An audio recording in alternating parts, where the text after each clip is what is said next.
आंखें बंद करते हैं। पवित्र पिता परमेश्वर, प्रभु यीशु मसीह के नाम से आदर और महिमा सिर्फ आपके नाम को मिले। हम सत्य में आपकी बेरे हैं और तू हम सबका चरवाहा है। हम तेरे पीछे चलते हैं तेरी आवाज़ को सुनकर, और तू हमें हरी चराइयों के अंदर और चरागाहों के अंदर और सुखदायी जनों के पास ले आकर हमारे जीवन की भूख और प्यास को मिटाता है और हमें संतुष्ट करता है।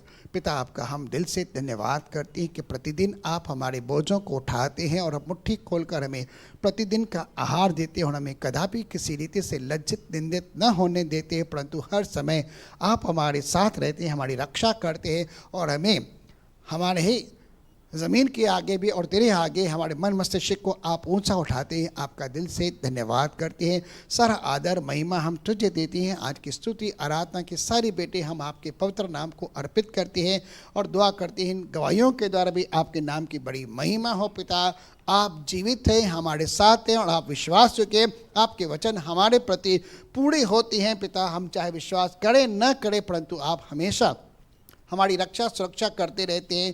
पिता, आपका दिल से धन्यवाद करते हैं इन अद्भुत गवाहियों के लिए भी और आज के सारे दशमांश अर्पण और उठाने की बेटों के लिए जो भवन में है, उन्हें स्वीकार कर, इन्हें पवित्र कर, जिन्होंने जो कुछ भी दिया है। पिता, मैं दुआ करता हूँ जैसे शब्द कहता है फिलिपियों 4:19 का वचन कि मेरा परमेश्वर भी अपने उस धन के अनुसार जो मसीह में महिमा के साथ है तुम्हारी हर एक घटी को पूरा करे। हम दुआ करते हैं मसीह के नाम से आज कलीसिया के मध्य प्रभु ये शब्द आशीष के तौर पर पूरा होने पाए और यीशु मसीह के पवित्र नाम से किसी के जीवन के अंदर कोई घटी न हो, लेकिन महिमा के धन के अनुसार हर एक को तू प्रतिफल देकर आशीषित करे और हर एक की बराबर करे। होने दे तेरे दास को भी तेरी आत्मा के सामर्थ्य और अभिषेक से आशीष कर, ताकि बोलने वाला वो न लेकिन तेरी आत्मा आज हम सब के साथ बातें करे और तेरी महिमा कलीसिया के सभी भाई बहनों के द्वारा होने पाए। धन्यवाद पिता कि आपने दुआ को सुना, प्रभु यीशु मसीह के नाम से आमीन।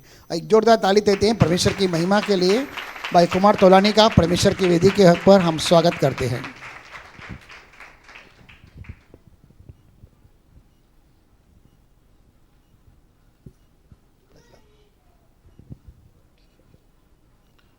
Praise the Lord.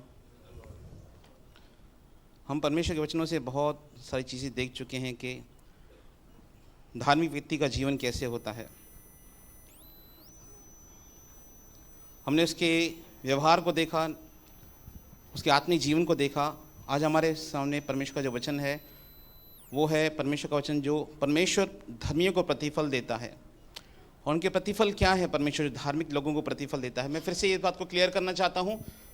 जब मैं इस बात का प्रचार कर रहा हूँ परमेश्वर की धार्मिकता के बारे में, तो यह सिखाना चाहता हूं कि मैं प्रभु यीशु मसीह के द्वारा धर्मी बना हूं, मेरे कर्मों के द्वारा। जैसे यशाया में लिखा है, कोई भी अपने कर्मों के द्वारा धर्मी नहीं बन सकता। हम उस धार्मिकता का प्रचार कर रहे हैं जो प्रभु यीशु मसीह पर विश्वास करने से मिलती है। जैसा पौलुस रोमन्स की पुस्तक 4 अध्याय में कहता है, मैं धर्मी हूं, प्रभु यीशु मसीह के कारण धर्मी हूं। और न्यू टेस्टामेंट में, नए नियम में जो भी ब्लेसिंग एक विश्वासी को मिलती है, उसकी मेरिट लिस्ट पर नहीं मिलती कि वो कितना धार्मिक है, कितना पवित्र है, या उसने क्या किए हैं अच्छे कर्म। उसको केवल ब्लेसिंग मिलती है जो कुछ प्रभु यीशु मसीह ने क्रूस पर किया है।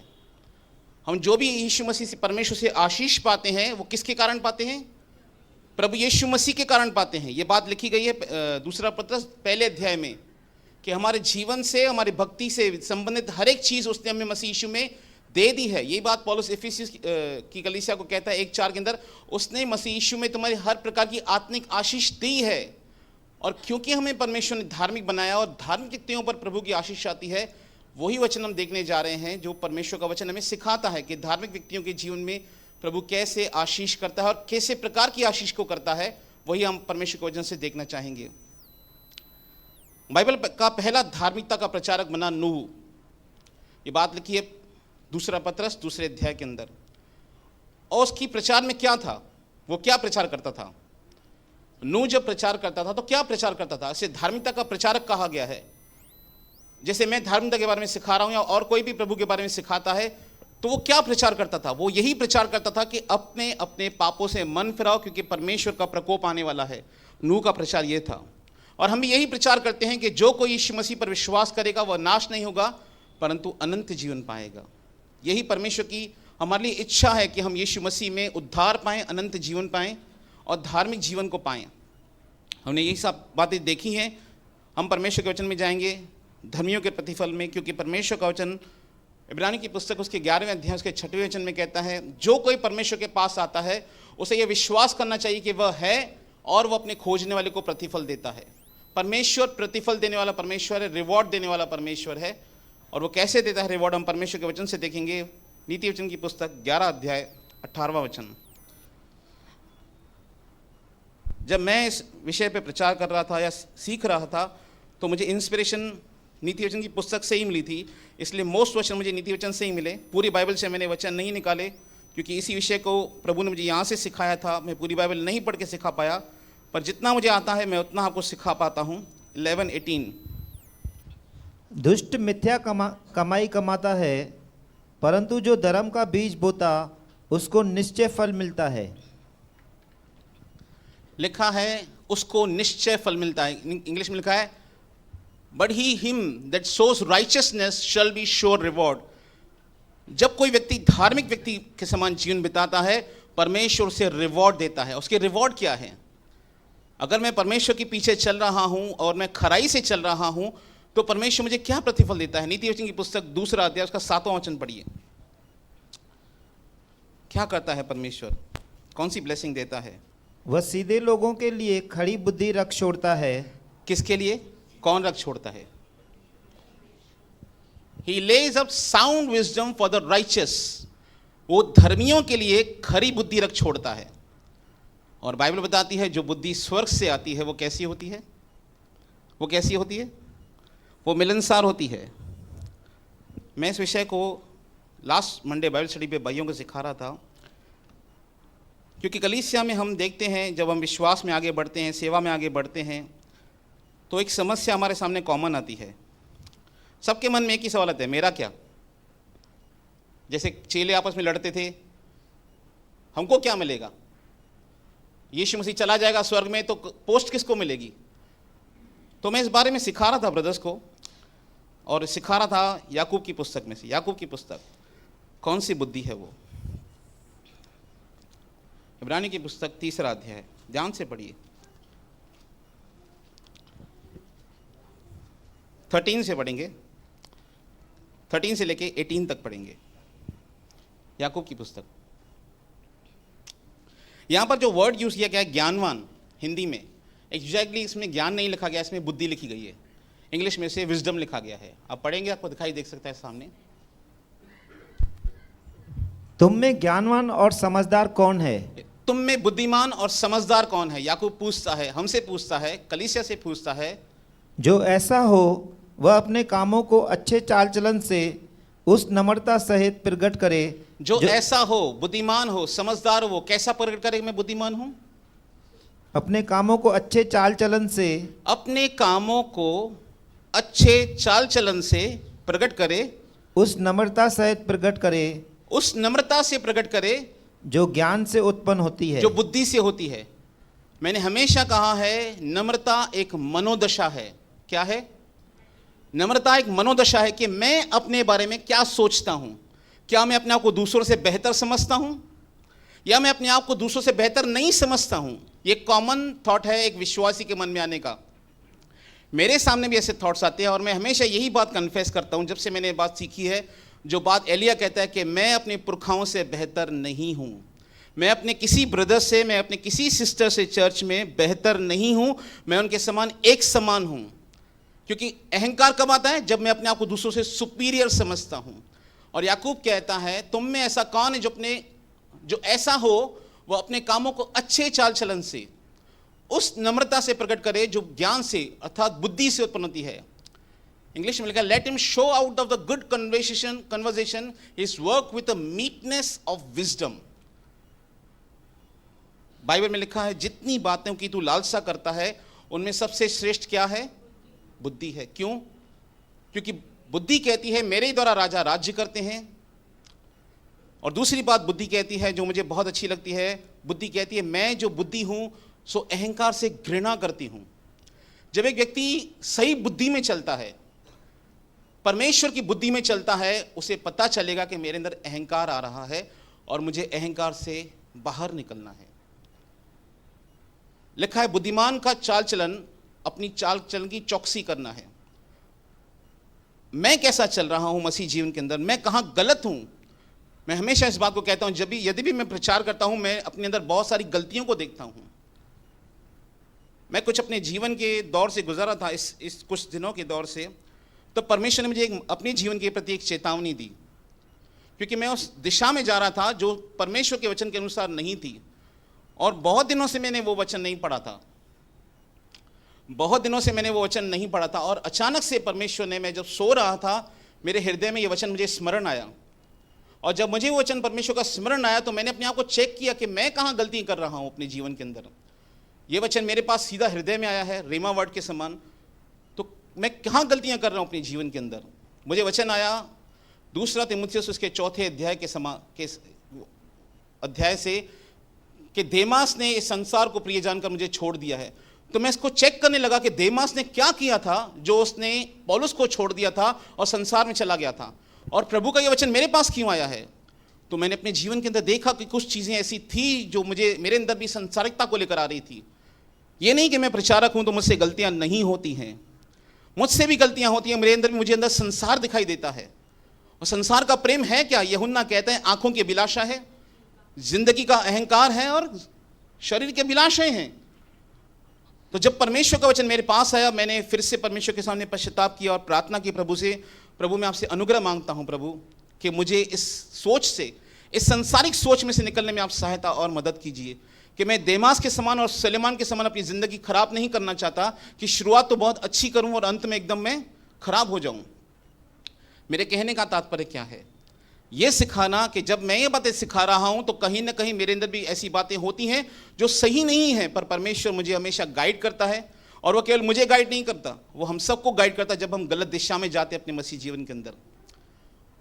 याकूब कहता है तुम में कौन है जो बुद्धिमान है, वो नम्रता सहित उस बुद्धि को प्रकट करे। आगे 14।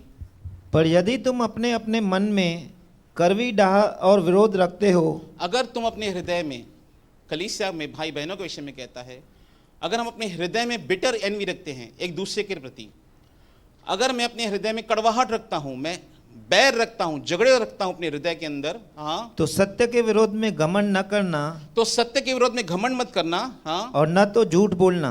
न तुम झूठ बोलना मत। मेरे मन में थोड़ी कुछ है, हम बहुत बार ऐसा बोल सकते हैं, पर बहुत बार हमारे मन में ऐसा हो सकता है। हमें अपने आप को चेक करना है कि क्या वाकई मेरे अंदर में किसी के लिए बिटरनेस है, क्या मेरे अंदर किसी के अंदर कड़वाहट है, किसी के प्रति कड़वाहट है।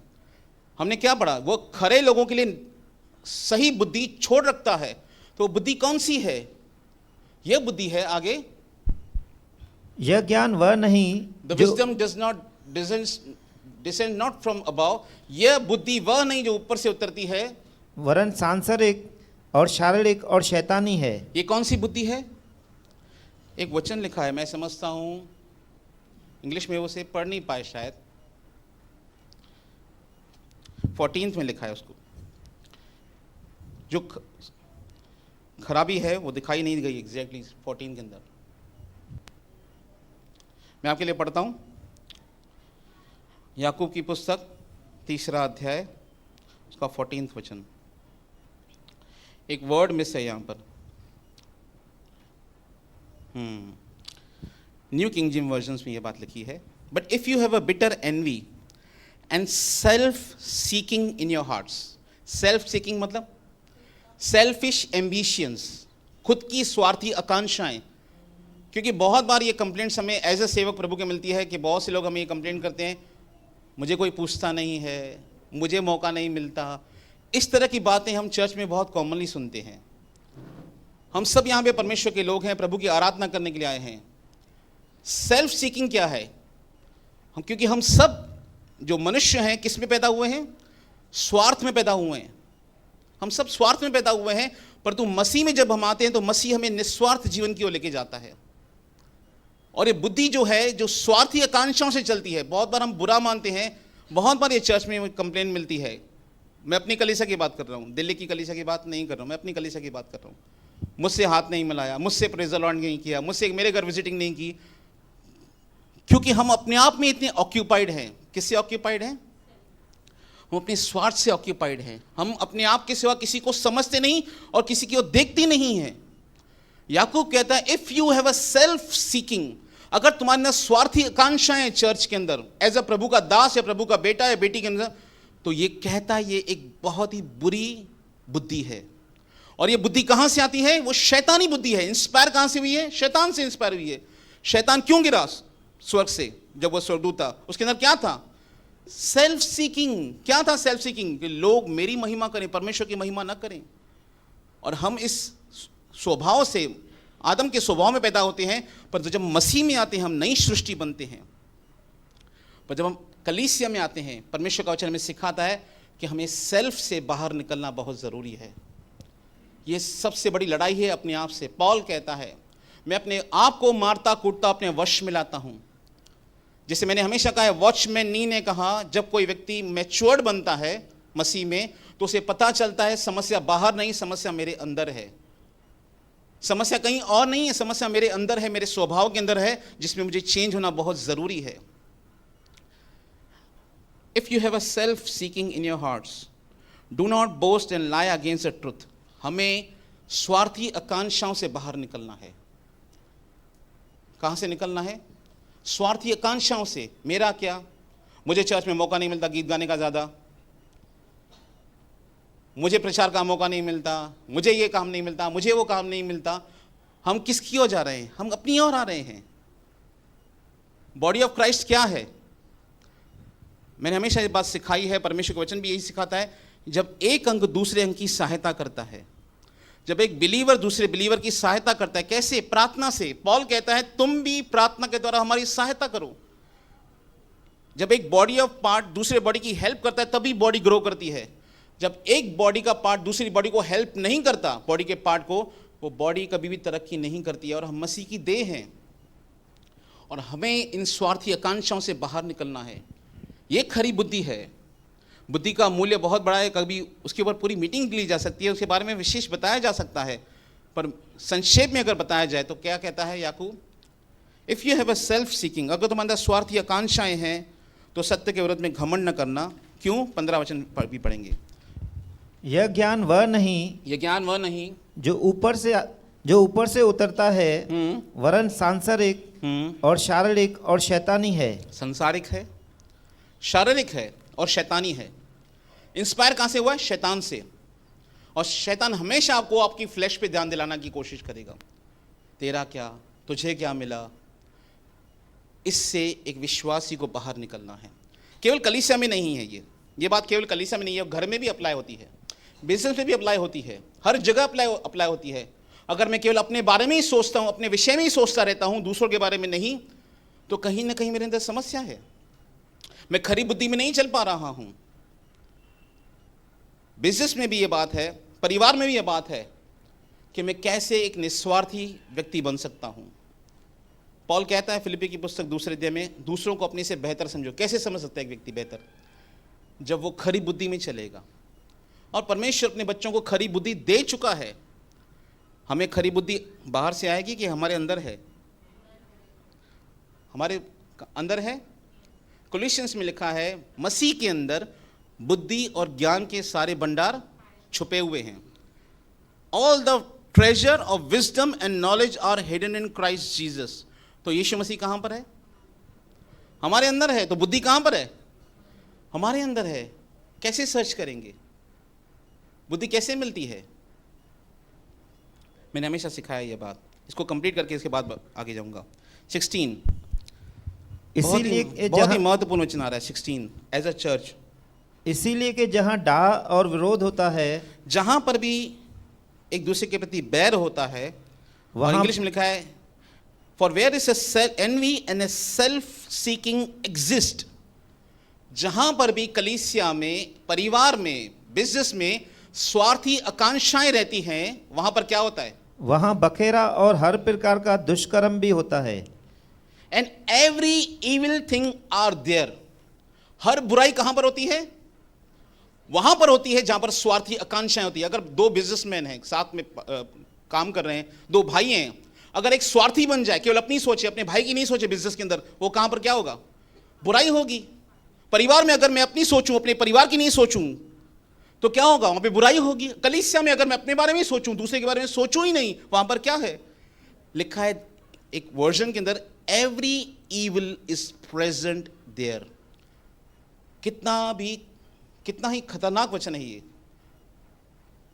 एक विश्वासी को निस्वार्थ की ओर जाना है, स्वार्थ से बाहर निकलना है। क्यों ये महत्वपूर्ण है? क्योंकि स्वार्थी व्यक्ति कलीसिया में या परिवार में शैतान को एंट्री देता है। एक स्वार्थी व्यक्ति जो स्वार्थी आकांक्षाओं से चलता है, वो व्यक्ति कलीसिया में, उस कांग्रीगेशन में, परिवार में शैतान को डायरेक्ट एंट्री देता है। क्यों? क्योंकि ये नेचर ऑफ डेविल है, सेल्फ सीकिंग। इसीलिए हमें से बाहर निकलना है।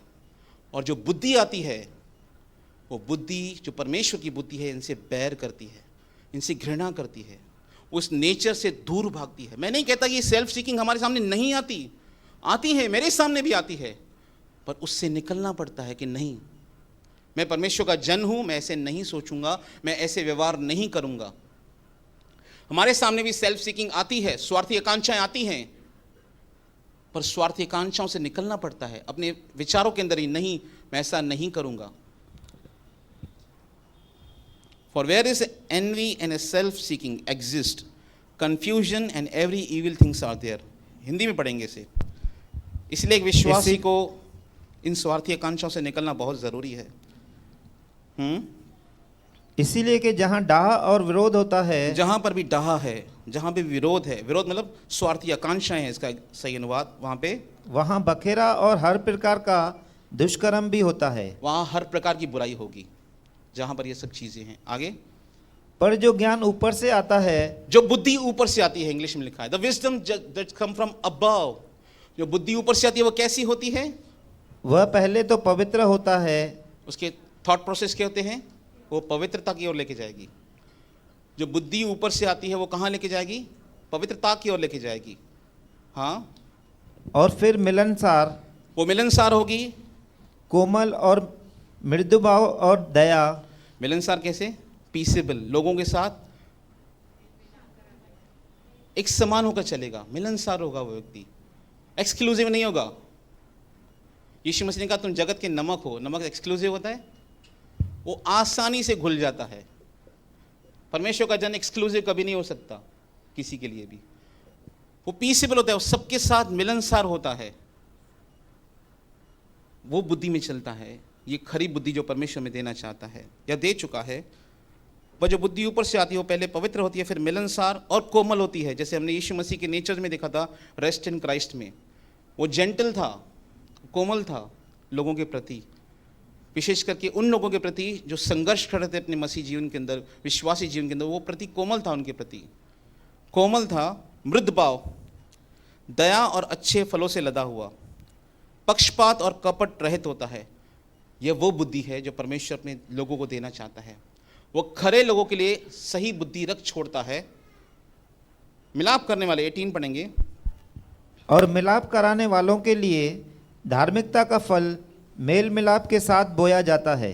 मिलाप करवाने के लिए धार्मिकता का फल मेल मिलाप के साथ बोया जाता है। यह वो बुद्धि है। पर यह बुद्धि मिलती कैसे है? इसे कैसे ढूंढते हैं? इसका एक नीति वचन की पुस्तक फिर से आएंगे।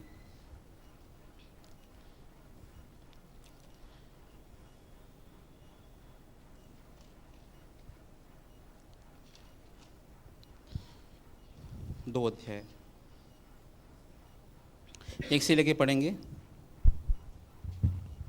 हे मेरे पुत्र, यदि तू मेरे वचन ग्रहण करे, हे मेरे पुत्र, यदि तू मेरे वचन को ग्रहण करे और मेरी आज्ञाओं को अपने हृदय में रख छोड़े। कहाँ पर रख छोड़े? यहाँ पर। जब ये ज्ञान केवल यहाँ पर रहता है तो समस्या क्रिएट करता है। मैं अपने जीवन की सही गवाही दूं तो जब मैं विश्वासी बना और बाइबल पढ़ने लगा और जब मुझे सारे वचन याद आने शुरू हो गए तो मुझे ऐसा लगता था मैं परमेश्वर को जान गया हूँ। मुझे एक गलत फहमी थी कि मैं परमेश्वर को जान गया हूँ।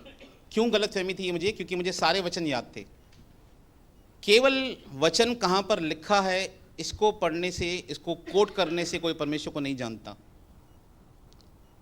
जब मैंने अपने व्यक्तिगत जीवन में देखा कि मैं किसी बात में संघर्ष कर रहा हूँ और विश्वास में आगे बढ़ने में मैं संघर्ष कर रहा हूँ, तो मैंने एक बात का ऑनेस्टी के साथ अनुभव किया कि मैं परमेश्वर को सही रीति से नहीं जानता हूँ।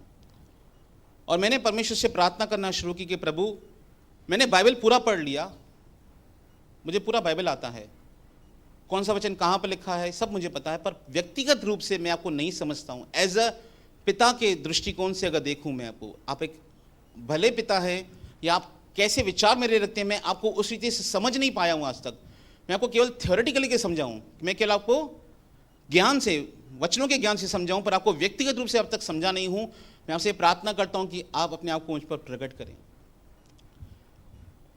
एक मशहूर कवि है हमारे भारत के, उनका नाम कबीर है।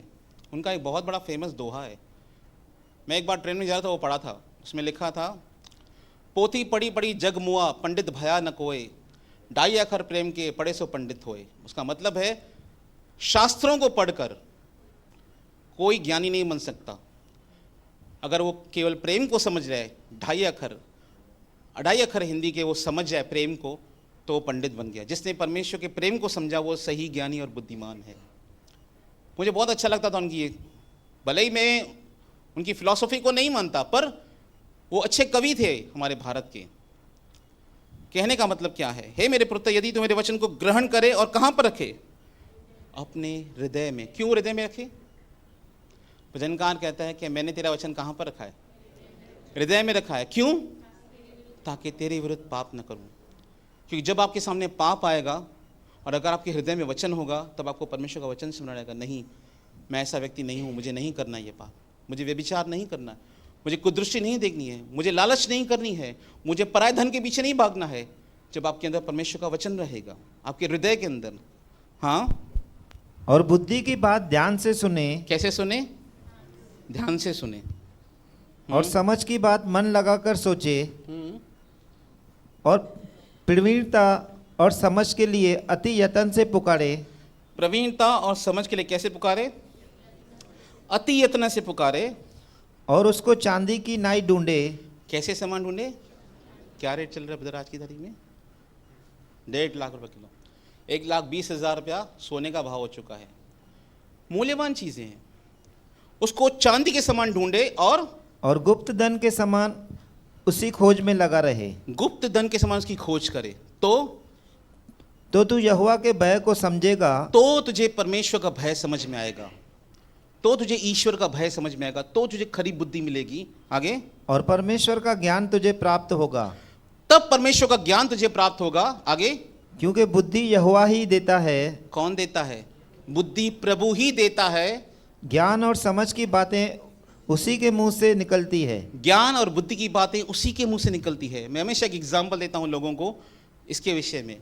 अगर मुझे पता चले मेरे घर के नीचे 10 किलो सोना पड़ा है, मुझे पता नहीं वो कहां पे पड़ा है, तो मैं क्या करूंगा? मैं सर्च नहीं करूंगा, मैं पहले तो अपना घर तोड़वा दूंगा। मुझे कंफर्म है, मैं पहले घर तोड़वाऊंगा, पूरी खुदाई कराऊंगा। क्यों? क्योंकि वहां पे सोना पड़ा हुआ है। करेंगे नहीं करेंगे ऐसा? अगर आपको पता चले, आप लेटर मिले, आपके दादाजी ने आपके घर के नीचे 100 किलो सोना रखा है और आपका घर है कम से कम 1 करोड़ रुपए का, आप कंपेयर करेंगे 100 किलो का सोना और 1 करोड़ का घर, क्या करेंगे? कंफर्म है, कंफर्म है। क्या करेंगे? उसे पूरा तोड़वा देंगे और खुदाई कराएंगे। और कैसे खुदाई कराएंगे? मजदूर को पैसे देंगे, मैं कल आऊंगा देखना। नहीं, पूरी देर उसके ऊपर खड़े रहेंगे, कहीं ये नहीं लेके भाग जाए। उसको चांदी के समान ढूंढे और गुप्त धन की उसकी खोज करें। अगर आप परमेश्वर को ऐसे ढूंढे अति यत्न से, पूरे हृदय से। 29:13 यिर्मयाह में लिखा है, बहुत ही अच्छा वचन, पढ़िए। 29:13। ये मैं कंपैरिजन क्यों बता रहा हूं? क्योंकि पैसों की बात हमको जल्दी समझ में आती है। तुम मुझे ढूंढोगे और पाओगे भी, और तुम पाओगे भी, क्योंकि तुम अपने संपूर्ण मन से, तुम पूरे हृदय से मेरे पास आओगे। अगर हम परमेश्वर को ऐसे ढूंढें, कैसे?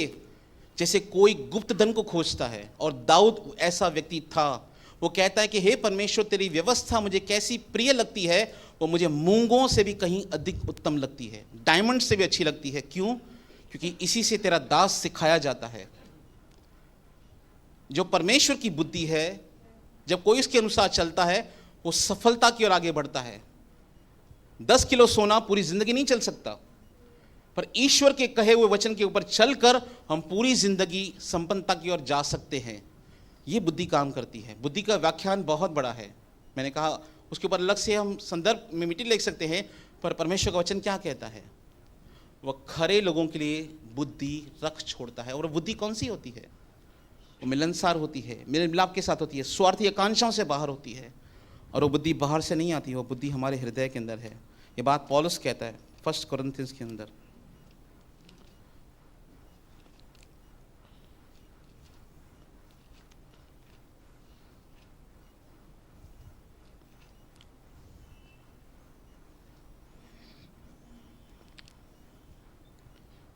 एक अध्याय 30 वचन 26 से पढ़िए, अपनी बुलाहट को भी देखें थोड़ा। हे भाइयों, हे बहनों, अपने बुलाए जाने को तो सोचो, अपने बुलाए जाने को सोचो कि न शरीर के अनुसार बहुत ज्ञानवान, हम बहुत ज्ञानवान नहीं थे जब मसीह में आए, और न बहुत सामर्थी, न हम बहुत सामर्थी थे, और न बहुत कुलीन बुलाए गए। कुलीन मतलब नोबल, अच्छे लोग, हम नहीं थे कुलीन। पौलुस कहता है हम परमेश्वर के मन से बैरी थे। अपने बुलाए जाने को सोचो कि तुम बुद्धिमान नहीं थे, तुम सामर्थी नहीं थे, तुम कुलीन और अच्छे व्यक्ति नहीं थे, हम नहीं थे। परंतु पौल कहता है, उर्दू के अनुवाद में लिखा है, परमेश्वर ने जगत के नीचों को चुन लिया। आगे पढ़िए। परंतु परमेश्वर ने जगत के मूर्खों को चुन लिया है। किसको चुना है? मूर्खों को चुना है, हमको, हाँ, कि ज्ञान वालों को लज्जित करे, कि ज्ञानवानों को लज्जित करे। और परमेश्वर ने जगत के निर्बलों को चुन लिया है। परमेश्वर ने इस संसार के निर्बलों को चुना है, अर्थात हमें, हम सबको, कि बलवानों को लज्जित करे, कि वह बलवानों को लज्जित करे। और परमेश्वर ने जगत के नीचों, परमेश्वर ने जगत के किसको चुना है? नीच, सबसे लो क्वालिटी के लोग संसार के, वो हम थे। और हमें उसने नीचपन से बाहर निकालकर धर्मी बनाया है यीशु मसीह में। एक ऐसा जीवन दिया जो हम कभी कल्पना नहीं कर सकते थे। वरना परमेश्वर जगत के नीचों और तुच्छों को, तुच्छों को, हम तुच्छ थे, हाँ, वरन जो है भी नहीं, जो है ही नहीं कुछ भी संसार में, उनको भी चुन लिया। उनको भी चुन लिया। क्यों चुना? कि उन्हें जो है व्यर्थ ठहराए, जो अपने आप को कुछ सोचते हैं उन्हें व्यर्थ ठहराए। आगे, ताकि कोई प्राणी परमेश्वर के सामने घमंड न करने पाए, कोई व्यक्ति प्रभु के सामने घमंड न करे। आगे, परंतु उसी की ओर से तुम मसीह यीशु में हो। किसकी ओर से? हम परमेश्वर की ओर से मसीह यीशु में हैं, जो परमेश्वर की ओर से हमारे लिए ज्ञान ठहरा। जो परमेश्वर की ओर से क्या ठहरा हमारे लिए? ज्ञान नहीं लिखा, इंग्लिश में लिखा है wisdom. But of him are all of you in Christ Jesus, who of God is made unto us wisdom. Yeshu Masih हमारी बुद्धि है, जो मैंने वचन कोट किया कोलोसियों 2 का, कि उसके अंदर बुद्धि और ज्ञान के भंडार छुपे हुए हैं। और वो बुद्धि कहाँ पर है? यहाँ पर है, आपके आत्मा के अंदर है, परमेश्वर ने डाला है।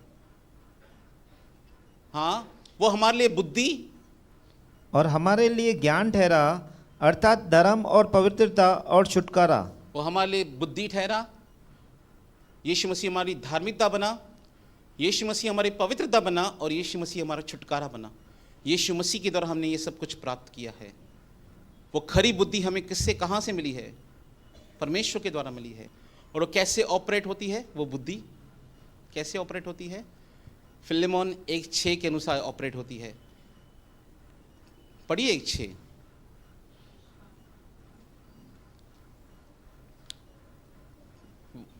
परमेश्वर के वचन को कि तेरा कन्फेस करना विश्वास में कितना महत्वपूर्ण है, ये वचन सिखाता है।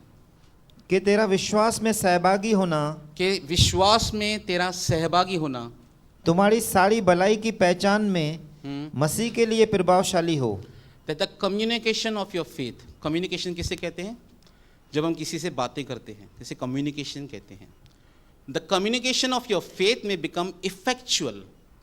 वो तब इफेक्ट में आएगी, वो तब प्रभावशील बनेगी तुम्हारे विश्वास की अंगीकार, by the acknowledge of every good thing, जब तुम स्वीकार करोगे वो हर एक अच्छी चीज जो प्रभु यीशु मसीह में तुम्हें मिली है। इसको अंगीकार करें अपने जीवन के, मेरे अंदर ईश्वर की बुद्धि है, स्वीकार करना पड़ेगा। हम बहुत बार परमेश्वर के वचन की उलट बातें करते हैं, इसलिए बहुत बार हम रिजल्ट को सही रीति से नहीं देखते हैं। पर परमेश्वर का वचन बार बार हमें सिखाता है कि मुझे एक्नॉलेज करना है। किसे एक्नॉलेज करना है? परमेश्वर के वचन को। प्रभु ने सृष्टि की रचना कैसे की? शब्द के द्वारा। उसने शब्द बोला और वैसा हुआ। इसीलिए ये नियम है मसीह जीवन का कि हमें परमेश्वर के वचन का अंगीकार करना बहुत जरूरी है। आपको लगता है कि मैं इतना बुद्धिमान नहीं हूं, इतना समझदार नहीं हूं संसार के दृष्टिकोण से, पर आज से इस बात को स्वीकार करना शुरू कीजिए, क्योंकि अगर आपने यीशु मसीह में बैप्टिज्म लिया है, आप नई सृष्टि हैं और प्रभु यीशु मसीह आपके अंदर रहता है। आप इस बात को अंगीकार कीजिए, मेरे अंदर परमेश्वर की बुद्धि है, मेरे अंदर ईश्वर की बुद्धि है। और आप बुद्धि के अनुसार चलना शुरू करेंगे, क्योंकि बुद्धि आपसे बातें करेगी। क्योंकि बाइबल में लिखा है, क्या बुद्धि चौक पे खड़ी होकर बातें नहीं करती? बुद्धि बात करती है, गाइड करती है। हम अपने आप से बातें करते हैं। आपकी बुद्धि आपको राइट वे में गाइड करेगी, ये रॉन्ग डिसीजन है, ये राइट डिसीजन है। वो खरी बुद्धि परमेश्वर कहता है धार्मिक लोगों के लिए रख छोड़ता है। ये एक ब्लेसिंग है परमेश्वर की एक धार्मिक व्यक्तियों के लिए। 5 मिनट पड़े हैं, दूसरे वचन की ओर जाएंगे। नीति वचन 10 अध्याय 2 वचन। दुष्टों के रखे हुए धन से लाभ नहीं होता। दुष्टों के रखे हुए धन से कुछ लाभ नहीं होता, भजन का नीति वचन कहता है। परंतु धर्म के कारण मृत्यु से बचाव होता है। यहाँ पे धर्म लिखा है, एग्जैक्टली इसका मतलब धार्मिकता। परंतु धार्मिकता के कारण मृत्यु के समय क्या होता है? बचाव होता है। जब हिजकिय्याह प्रार्थना करता है, जब हिजकिय्याह के सामने एक मैसेज आता है कि तेरी आयु हर ली गई है, मतलब तू मरने वाला है। उसे कोई रोग हुआ था, मैं नहीं जानता उसे कौन सा रोग हुआ था, पर यशायाह उसे कहता है कि तू मरने पर है। बहुत सारे विश्वासी, बहुत से लोग ऐसा कहते हैं कि उसे ये प्रार्थना नहीं करनी चाहिए थी, उसे अपनी आयु बढ़ाने के लिए प्रार्थना नहीं करनी चाहिए थी, क्योंकि प्रभु के पास जा रहा है तो उसे जाना चाहिए। वो ओल्ड टेस्टामेंट का बिलीवर था, न्यू टेस्टामेंट का बिलीवर नहीं था जैसे पौलुस था। अगर किसी व्यक्ति के पास यह रिपोर्ट आए कि आपके दिन बहुत थोड़े हैं संसार में, आपके अंदर बहुत बड़ी बीमारी आ चुकी है, क्या वो चंगाई के लिए प्रार्थना नहीं करेगा? तो हिजकिय्याह ने कौन सी गलती की प्रार्थना करके? जो लोग उसे ब्लेम करते हैं उसने प्रार्थना गलत की, उसे प्रार्थना नहीं करनी चाहिए। अगर किसी के पास मैसेज है, रिपोर्ट आया उसके अंदर कि आपको कैंसर हो चुका है, तो क्या वो परमेश्वर से चंगाई नहीं मांगे? नहीं प्रभु, मैं धन्यवाद करता हूं, मैं आपके पास आने वाला हूं, बस आपका धन्यवाद करता हूं, मुझे कोई तकलीफ नहीं है। कौन ऐसा व्यक्ति है जो चंगाई के लिए प्रार्थना नहीं करेगा? हम छोटी छोटी बातों के लिए प्रार्थना करते हैं, इसके लिए प्रार्थना नहीं करेंगे। इसलिए बहुत बार हम लोगों को अनजाने में, बहुत से लोग दूसरों को ब्लेम करते हैं कि हिजकिय्याह को यह प्रार्थना नहीं करनी चाहिए थी। पर हिजकिय्याह ने प्रार्थना की, और जानते हैं क्या प्रार्थना की? कितने लाइन की प्रार्थना थी? और जानते हैं क्या प्रार्थना की? उसके शब्द क्या थे? हे प्रभु, स्मरण रख, मैं खरे हृदय से और सच्चे मन से तेरे पीछे चलता आया हूं, और जो पसंद आता है वही करता आया हूं। लिखा है, यह कहकर हिजकिय्याह फूट फूट कर रोने लगा। उसे अपनी बीमारी का पता चल गया, वो रोने लगा। और यशायाह की तरफ से फिर संदेश आता है कि प्रभु ने तेरी उम्र 15 साल बढ़ा दी है। परमेश्वर धर्मियों को मृत्यु से भी बचाता है, और यीशु मसीह ने हमें अनंत मृत्यु से बचाया है। यीशु मसीह ने हमें अनंत मृत्यु से बचाया है। हमारा जो अंतिम बैरी है, जिसका मूल्य हमें मरने के बाद पता चलेगा, जैसे मसीह मुसाफिर को बाद में पता चलता है कि कहाँ पर वो पहुंचा है। जिस दिन हम आखिरी सांस लेंगे, हमारी आंखें यहाँ पर बंद होंगी और सीधा मसीह के पास चले जाएंगे, उस दिन पता चलेगा कि विश्वासी जीवन कितना महत्वपूर्ण था। आप अपने सुसमाचार बताने वाले को धन्यवाद जरूर देंगे, ब्रदर आपका धन्यवाद, आपने मुझे सुसमाचार बताया कि मैं यीशु मसीह में आ गया और बच गया। जिस दिन हमारी आंखें बंद होंगी और सीधा प्रभु के पास जाएंगे, क्योंकि पौलुस कहता है absent in the body present with the Lord. हमारी आंखें यहाँ पर बंद हुई, सीधा प्रभु के पास। धार्मिकता मृत्यु से बचाती है, और ये वो धार्मिकता कर्मों की धार्मिकता नहीं, मैं कह रहा हूँ मसीह में पाई हुई धार्मिकता। 11:4 4 वचन है इसके ऊपर। कोप के दिन धन से तो कुछ लाभ नहीं होता। क्रोध के दिन धन से कुछ लाभ नहीं होता, नहीं बचा सकता कोई किसी को। परंतु धर्म मृत्यु से भी बचाता है। धार्मिकता मृत्यु से बचाती है। परमेश्वर का वचन बहुत ही अच्छा कहता है रोमन्स की पुस्तक 5वें अध्याय में, हम परमेश्वर के क्रोध से बचे हुए लोग हैं। विश्वासी लोग परमेश्वर के क्रोध से बचे हुए हैं, उन पर परमेश्वर का क्रोध नहीं आएगा। पर संसार पर आएगा जो यीशु मसीह पर विश्वास नहीं कर रहे इस समय। कोप के दिन धन से कुछ लाभ नहीं होता, परंतु धार्मिकता हमें मृत्यु से बचाती है।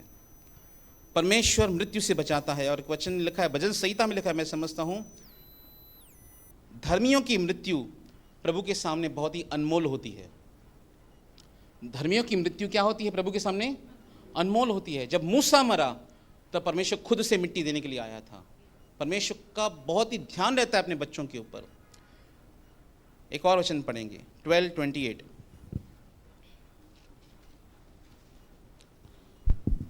धर्म की बाट में जीवन मिलता है और उसके पथ में मृत्यु का पता भी नहीं। धार्मिकता के मार्ग में क्या मिलता है? जीवन मिलता है, अनंत जीवन मिलता है, और उसके पथ में मृत्यु का पता भी नहीं चलता। जब संसारी को अपने प्राण छोड़ते हैं, जानते हैं क्या लिखा है बाइबल में उनके लिए? वो लिखा है सबोपदेशक की पुस्तक 12वें अध्याय में, मार्ग में डरावनी वस्तुएं पाई जाएंगी।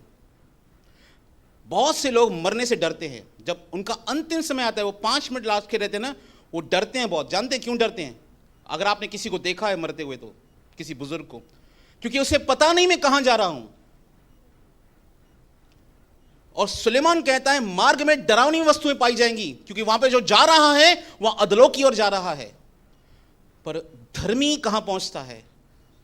धर्मी मृत्यु से बचता है। मेरा सबसे फेवरेट वचन है यूहन्ना रचित सुसमाचार 5 उसका 24 वचन। देखिए प्रभु यीशु मसीह क्या कहते हैं।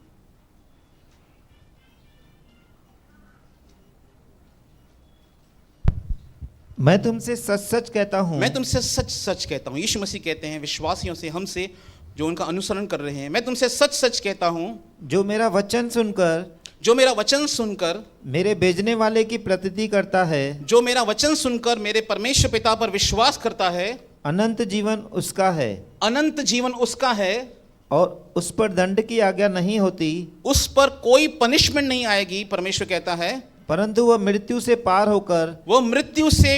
होकर जीवन में प्रवेश कर चुका है। जीवन में प्रवेश कर चुका है। एक विश्वासी केवल शरीर में मरता है, लोगों को लगता है ये मरा, पर बाइबल हमेशा एक विश्वासी को कभी भी मरा हुआ नहीं संबोधित करती। बाइबल उसे सोया हुआ व्यक्ति कहती है। और प्रकाशित वाक्य में लिखा है, धन्य है जो प्रभु में मरते हैं, वे अपने काम से विश्राम पाएंगे, जिसे पौल कहता है। पौलुस पुनरुत्थान के बारे में इतना उत्सुक था और इतना सोचता था इस बारे में। अगर आप दूसरा तिमुथियस पढ़ें इसके बारे, जो वो तिमुथियस को लिखता है, वो बार बार एक दिन की बात करता है। ऑन दैट डे, उस दिन जिस दिन प्रभु यीशु मसीह वापस आएगा, वो मुझे धार्मिकता का मुकुट देगा। ऑन दैट डे, इस वर्ड पे पॉल ने बहुत जोर दिया। क्यों? मैं हमेशा कहता हूं एक विश्वासी को एक बात हमेशा अपने मन में रखनी चाहिए। कौन सी बात? एक मानसिकता से एक विश्वासी चलना चाहिए। कौन सी मानसिकता है वो? कि मैं इस पृथ्वी पर परदेशी और बाहरी हूं। वो ही तैयारी करेगा मसीह के साथ जाने की, कि मुझे एक दिन यीशु मसीह के पास जाना है। मैं तुमसे सच कहता हूं, जो मेरा वचन सुनकर मेरे भेजने वाले पर विश्वास करता है, अनंत जीवन उसका है। वह मृत्यु से पार होकर जीवन में प्रवेश कर चुका है। हम पर मृत्यु आएगी नहीं।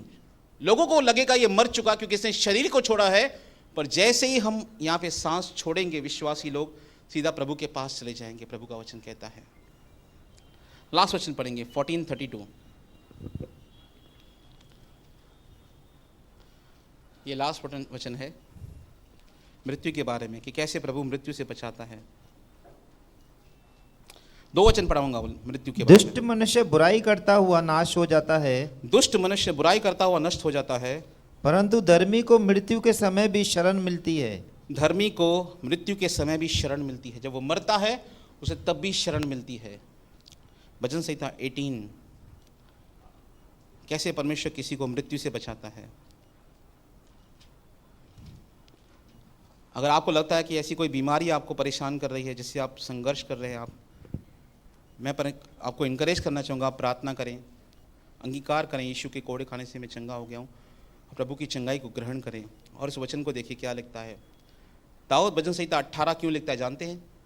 क्योंकि शाऊल उसे मारने के लिए आया था जब वो बच रहा था शाऊल से। और वो कहता है 18 की पुस्तक 3, 4, 5, 6, मैं यहोवा को जो स्तुति के योग्य है पुकारूंगा, मैं प्रभु को जो स्तुति के योग्य है पुकारूंगा।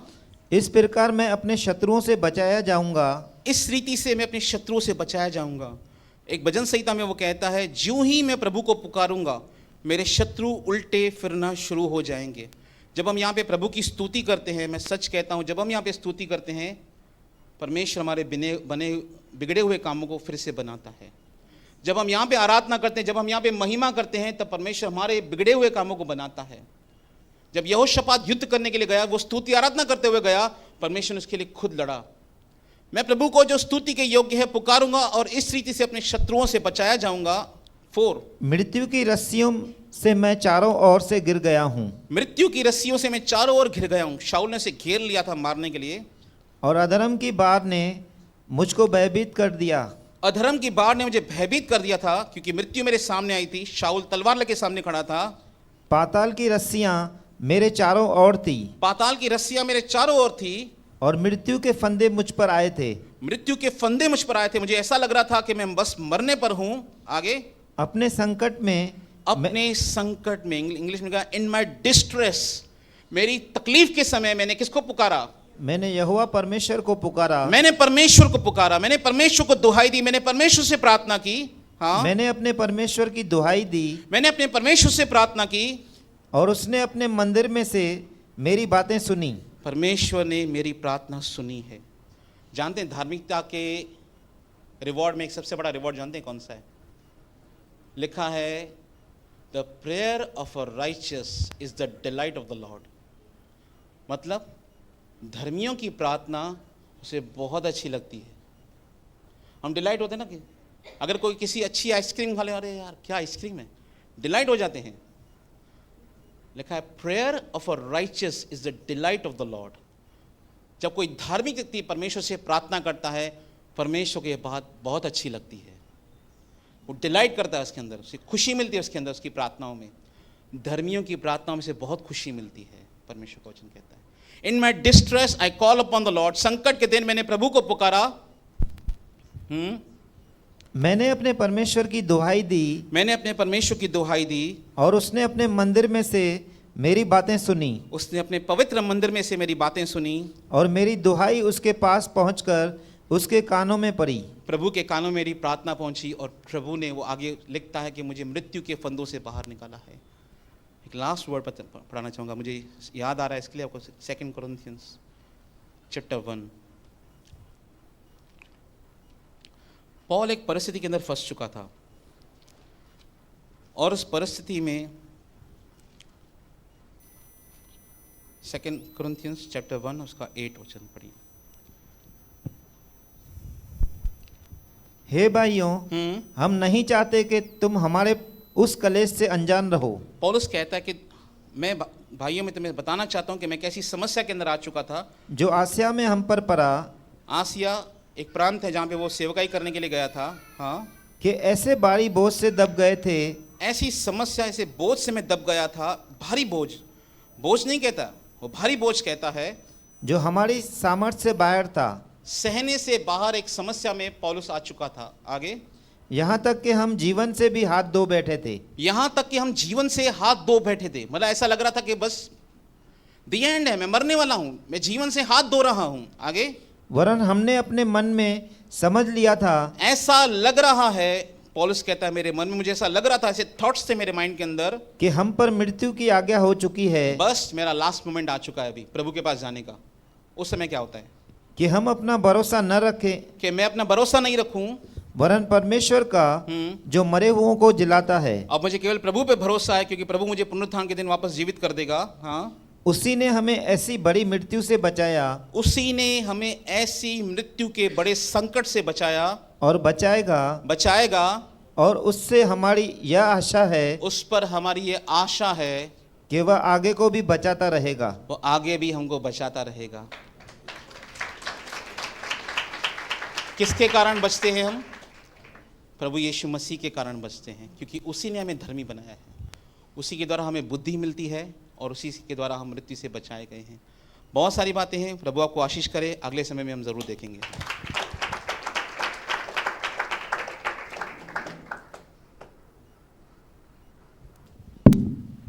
हालेलुया। तो स्वर्ग से जो ज्ञान आता है यानी बुद्धि आती है, वह कैसे होती है? पवित्र होती है, मिलनसार होती है, कोमल होती है, ठीक है ना। और वह क्या सिखाती है हमें? नम्र बनना। इसलिए यूहन्ना बपतिस्मा दाता क्या कहता है, जब लोग उसके पास आए थे कि तू कौन है, अपने आप को क्या समझता है? क्या तू भविष्यवक्ता है? बोलता नहीं। क्या तू एलिया है? नहीं। क्या तू मसीह है? बोलता नहीं। मैं तो उससे पहले भेजा गया हूँ, मैं तो उसकी आवाज़ हूँ, ठीक है। जिसकी दुल्हन है, दूल्हा वही है, और दूल्हे का मित्र खड़े होकर हर्षित आनंदित होता है। अब वह बढ़े और मैं घटूं। किस में? स्वार्थ में, घमंड में, अपने आप में, सांसारिकता में, शारीरिकता के अंदर जो शैतानी काम है, मैं इन सब बातों के अंदर स्वाभाविक रीति से घटूं, परंतु मेरे अंदर मसीह का कैरेक्टर, मसीह की बातें मेरे जीवन के अंदर, मसीह का प्रेम, मसीह के जैसा विश्वास मेरे जीवन के अंदर बढ़ता जाए। अब वह बढ़े और मैं घटूं, ठीक है। तो अगर हमारा ध्येय ऐसा है तो सत्य में हमारे जीवन के अंदर। अच्छा, भाई साहब ने अभी एक और शब्द कहा, किसकी बिल्डिंग के नीचे 100 किलो सोना है? भाई बताना तो, मैं रात को कुल्हाड़ी फावड़ा लेके आता हूँ, ठीक है।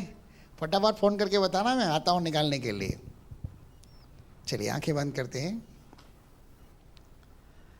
पवित्र पिता परमेश्वर, प्रभु यीशु मसीह के महान और सामर्थी नाम से, जैसे शास्त्र में लिखा है कि हमारे सारे सोते तुझी में पाए जाते हैं और तू ही हम सबको बुद्धि, समझ, ज्ञान से भरपूर करता है, क्योंकि बुद्धि और समझ और ज्ञान की बातें तेरे ही मुंह से निकलती है और हमें तो ज्ञानवान बनाता है। पवित्र पिता, हम दिल से दुआ करते हैं यीशु मसीह के पवित्र और सामर्थी नाम से कि उसकी पवित्र आत्मा के द्वारा हमारे जीवनों के अंदर संसारिक बुद्धि नहीं, शारीरिक बुद्धि नहीं, शैतानिक बुद्धि नहीं पिता, लेकिन हमें वह बुद्धि चाहिए जो स्वर्ग की है, जो मसीह की है, जो आत्मा के द्वारा मिलती है, और वह हमें स्वर्ग स्थानों की ओर आकर्षित करती है, और साथ साथ वह हमें नम्र और दीन बनाती है, और हमें परमेश्वर के ऊपर भरोसा करना सिखाती है, न कि अपने ऊपर। हम दुआ करते हैं कि प्रभु हमें उसी से भरकर आशीषित कर पिता, ताकि हम इस संसार को परदेश जानकर चलने वाले बने, लेकिन हम अपने स्वदेश की खोज करें, जहाँ पर से मसीह शीघ्र बादलों पर आने वाला है, और जिस समय वह आएगा बादलों पर हम सब उसके साथ उठाए जाएं। पिता, हम दुआ करते हैं कि मसीह के लहू के द्वारा हम सबको पवित्र कर पिता, ताकि हम सत्य में न केवल हम उसके आने की बाट जोते रहें, लेकिन पिता अपने आप को हर प्रकार की बुराई से भी बचाते रहें, और मसीह का लहू हमें धोकर सब पाप गुनाहों से शुद्ध करता रहे, हम उसके निकट प्रेम के अंदर निर्दोष निष्कलंक पाए जाएं। पिता, आपका दिल से धन्यवाद करते हैं। इस समय जितने सारे भाई बहन बच्चे प्रभु जिन किन्हीं संघर्ष के अंदर चल रहे हैं, जिस किसी प्रभु निराशा के अंदर चल रहे हैं, कमी घटियों के अंदर चल रहे हैं, या कमजोरी बीमारी के अंदर चल रहे हैं, प्रभु हम आपका उन सब के ऊपर विशेष अनुग्रह चाहते हैं, क्योंकि चंगा करने वाला, छुटकारा देने वाला भी तू है। तेरी दया, तेरी कृपा इन सब के ऊपर कर। जब आप पृथ्वी पर थे तब तू सबके ऊपर तरस खाता था और चंगा करता था। प्रभु आज, कल और युगानुयुग आप एक से रहने वाले परमेश्वर है। सबों को मेरी खुदा हर प्रकार की बुराई से बचा, कमजोरी बीमारी से छुटकारा दे, और हर एक को मनों में शांति दे। और प्रभु तेरे दास ने जो शब्द का, हम नहीं जानते किसके जीवन के अंदर क्या बीमारी जो उनके जीवन में मृत्यु ला सकती है, लेकिन प्रार्थना करते हैं कि हिजकिय्याह के समान तेरे लोगों को लंबी आयु से आशीष कर, उन्हें उनकी इस बीमारी से बचा जो असाध्य रोग भी है। प्रभु आप उनसे छुटकारा दें, और यीशु मसीह के कोड़े खाने से उन सबको चंगा करें, ताकि मृत्यु उन पर नहीं, लेकिन जीवन और अनंत काल का जीवन ही उन पर राज करे और उनके जीवन में भरपूर हो। हम सब बातों के लिए तेरा धन्यवाद करते हैं। सारा आदर और महिमा हम आपके नाम को देते हैं। सत्य में हम घटें और आप बढ़ें, प्रभु यीशु मसीह के सामर्थी नाम में। पिता परमेश्वर का प्रेम, प्रभु यीशु मसीह का अनुग्रह और पवित्र आत्मा की सहभागिता अब से लेकर सर्वदा तक, जब तक मसीह यीशु बादलों पर आए, हम तमाम भाइयों और बहनों के संग बनी रहे और बढ़ती रहे। सारे भाई बहन बोलेंगे। बोल प्रभु यीशु मसीह की। परमेश्वर आप सबको आशीष करे, अनुग्रह शांति से भरे। बहने बहने से, भाई लोग भाइयों से हाथ मिलाकर प्रेज लॉर्ड कर सकते हो।